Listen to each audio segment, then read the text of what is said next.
Hello सभी का हमारे यूट्यूब चैनल पर आप सभी का स्वागत है। आज हम इस वीडियो के माध्यम से माध्यमिक शिक्षा बोर्ड राजस्थान अजमेर का क्लास 10वीं का सामाजिक विज्ञान का प्रश्न पत्र हल करेंगे।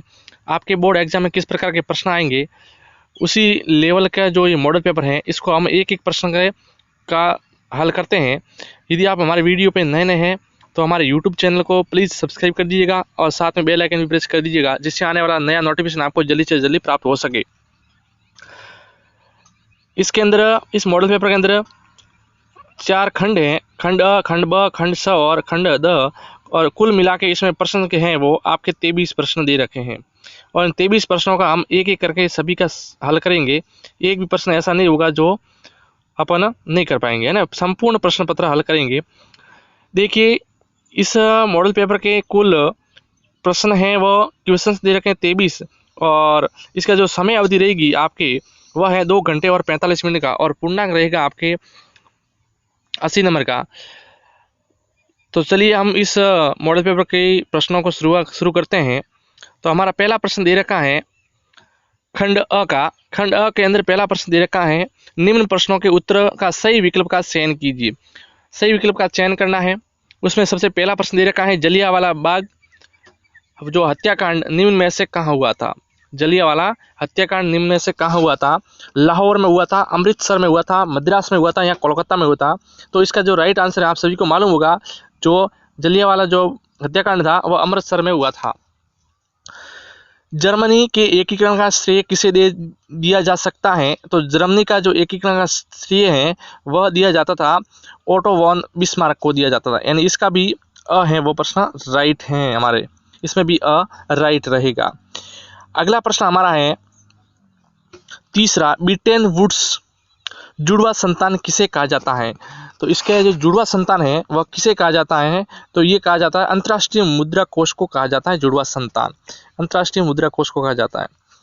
चौथा प्रश्न है, जल किस प्रकार का संसाधन है? जल है वह किस प्रकार का संसाधन है? तो जल है वह नवीनीकरण योग्य संसाधन है, यानी इसका भी राइट है। पांचवा प्रश्न हमारा है, भारत की सबसे महत्वपूर्ण मृदा कौन सी है? तो भारत की सबसे महत्वपूर्ण जो मृदा है भारत की वह है आपकी जलोढ़ मृदा, ये सबसे महत्वपूर्ण मृदा मानी जाती है भारत की। अगला प्रश्न देखिए हमारा छठा प्रश्न है, छठा प्रश्न क्या कह रहा है, निम्न में से किस वर्ष बाघों के संरक्षण में विशेष बाघ परियोजना चलाएगी? तो इसका जो राइट आंसर होगा वह है अ, यानी 1973 में ये बाघ परियोजना चलाई गई थी। अगला प्रश्न है सातवां, श्रीलंका में सिंहली को कब राजभाषा घोषित किया गया? तो श्रीलंका की जो सिंहली भाषा थी उसको राजभाषा घोषित किया गया, कब किया गया है? तो इसको राजभाषा घोषित किया गया है 1956 में किया गया, ईस्वी में किया गया, यानी इसका भी राइट है।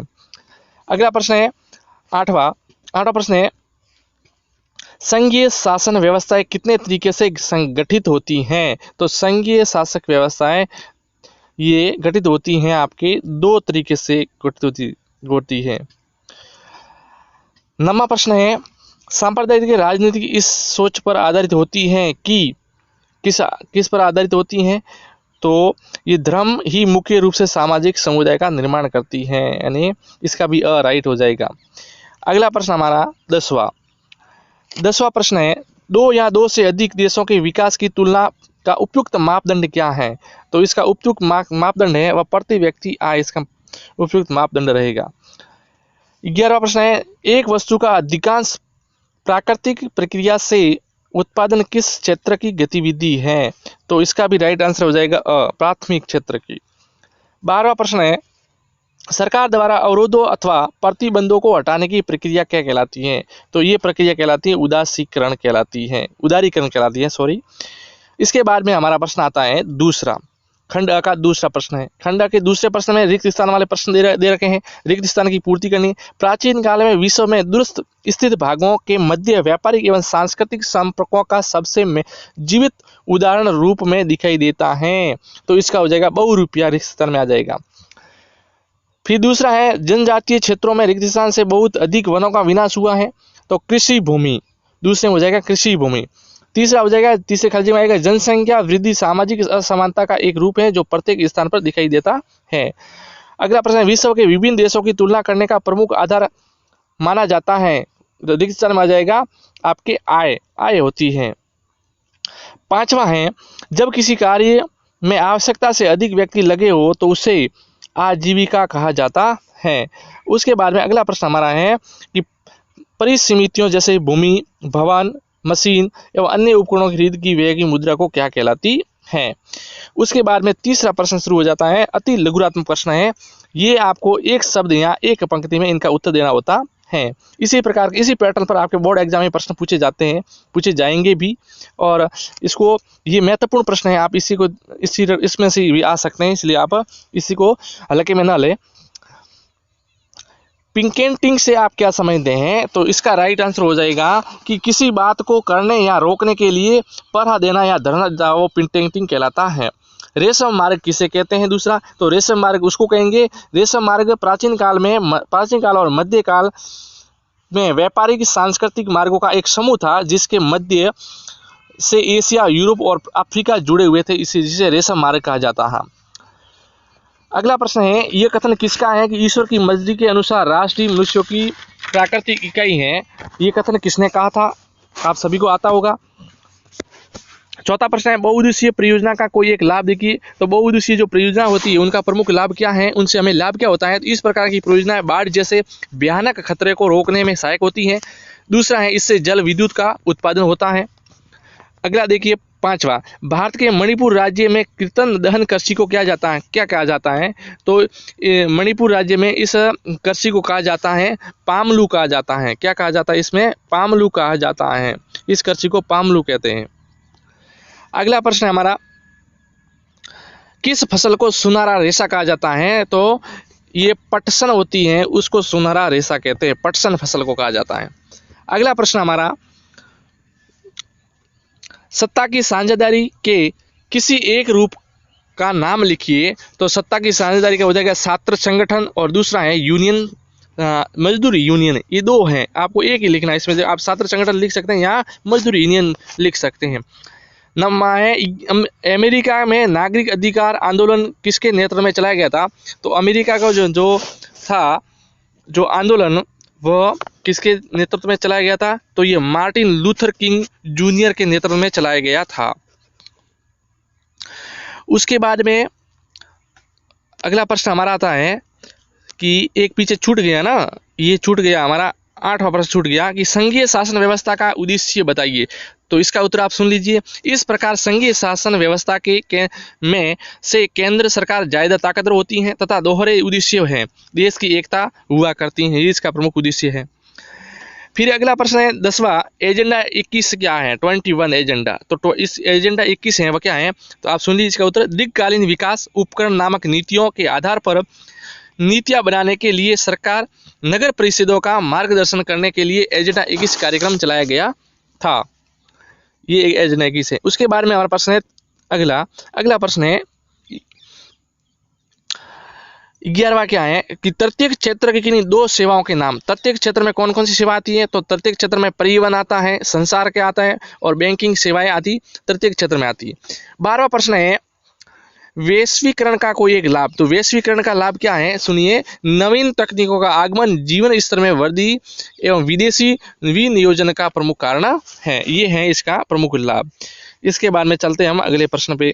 अगला प्रश्न है और खंड ब शुरू हो रहा है। अभी देखिए खंड ब का उत्तर आपको खंड ब के अंदर ही लिखना है, खंड ब का उत्तर आपको खंड द के अंदर नहीं लिखना है। यदि आप ऐसा लिखते हैं एग्जाम में तो जो है जांच करने वाला होगा कॉपी आपकी बोर्ड एग्जाम की, वह नंबर काट सकता है, इसलिए ये भूलकर भी गलती आपको नहीं करनी है।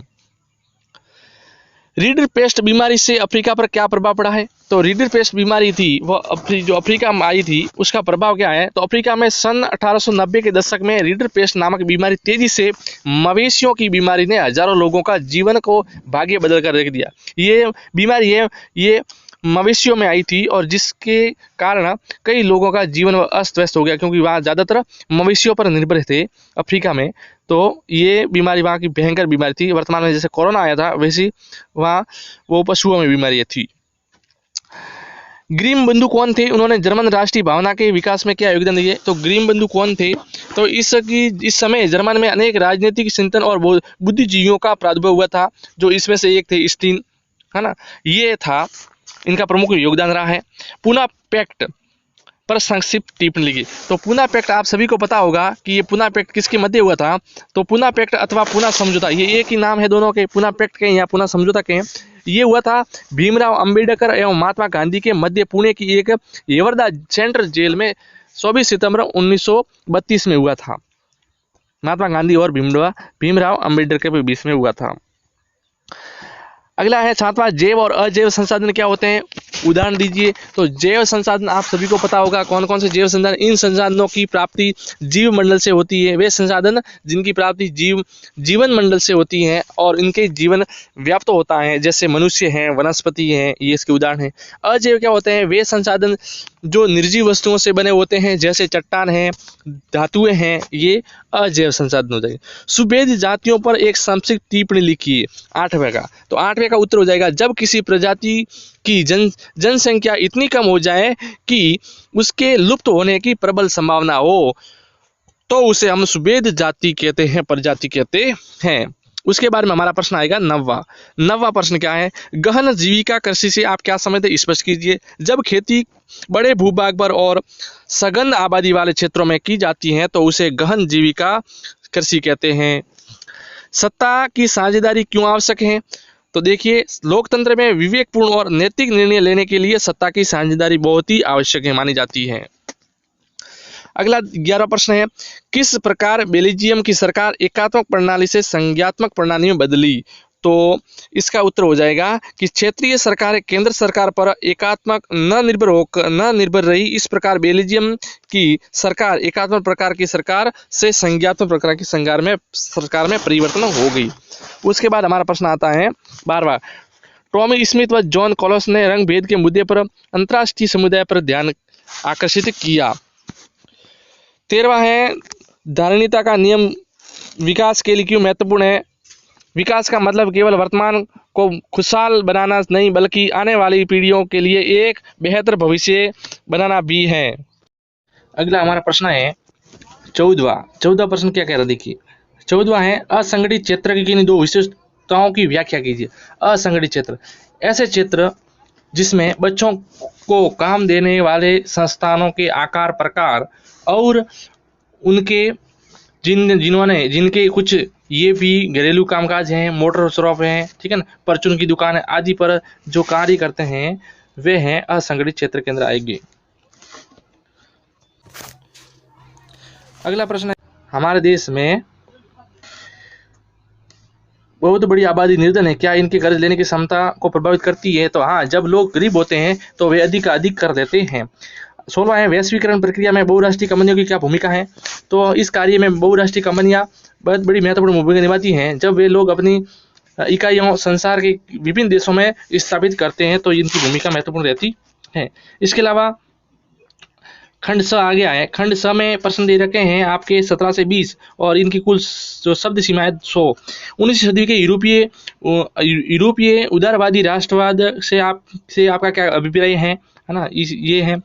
18वां है, बांध क्या है, इसके निर्माण का उद्देश्य क्या है, इसका उत्तर आपको लिखना है। 19वां प्रश्न, सामाजिक असमानता के शहरीकरण के योगदान को उजागर कीजिए। उसके बाद हम भारत के ऋण में औपचारिक स्रोतों को बढ़ाने की क्या जरूरत है, इसकी अथवा में दे रखा है। भारतीय रिजर्व बैंक अन्य बैंकों की गतिविधियों पर किस तरह नजर रखती है, इसका भी आपको आंसर लिखना है। इन सभी के आंसर आपको पीडीएफ के रूप में प्राप्त हो जाएंगे। अगला प्रश्न है हमारा खंड द शुरू हो जाता है और खंड द के अंदर निम्नात्मक प्रश्न शुरू हो जाते हैं। 21वां प्रश्न है, गांधी जी ने प्रस्तावित रॉलेट एक्ट विरुद्ध एक राष्ट्रव्यापी सत्याग्रह चलाने का निर्णय क्यों लिया, इसका विरोध किस प्रकार किया, इसका वर्णन करना है। और 22वां है, नेपाल की सत्ता संघर्ष का वर्णन कीजिए। इसी के अथवा देखा, एक लोकतांत्रिक व्यवस्था में संगठित विभिन्न संगठन किस तरह भूमिका निभाते हैं, इसका वर्णन कीजिए। और फिर 23वां प्रश्न हमारा शुरू हो जाता है और 23वां प्रश्न तो महत्वपूर्ण प्रश्न है माना जाता है। और 23वां प्रश्न में करना क्या, आपको दिए गए भारत के मानचित्र में निम्नलिखित को अंकित करना है ना। और मयूरभंज हैं, हजारीबाग हैं, पारादीप हैं और मणिकरण है। इसी के अथवा में हैं बेलारी है, बस्तर है, विशाखापट्टनम है और रत्नागिरी।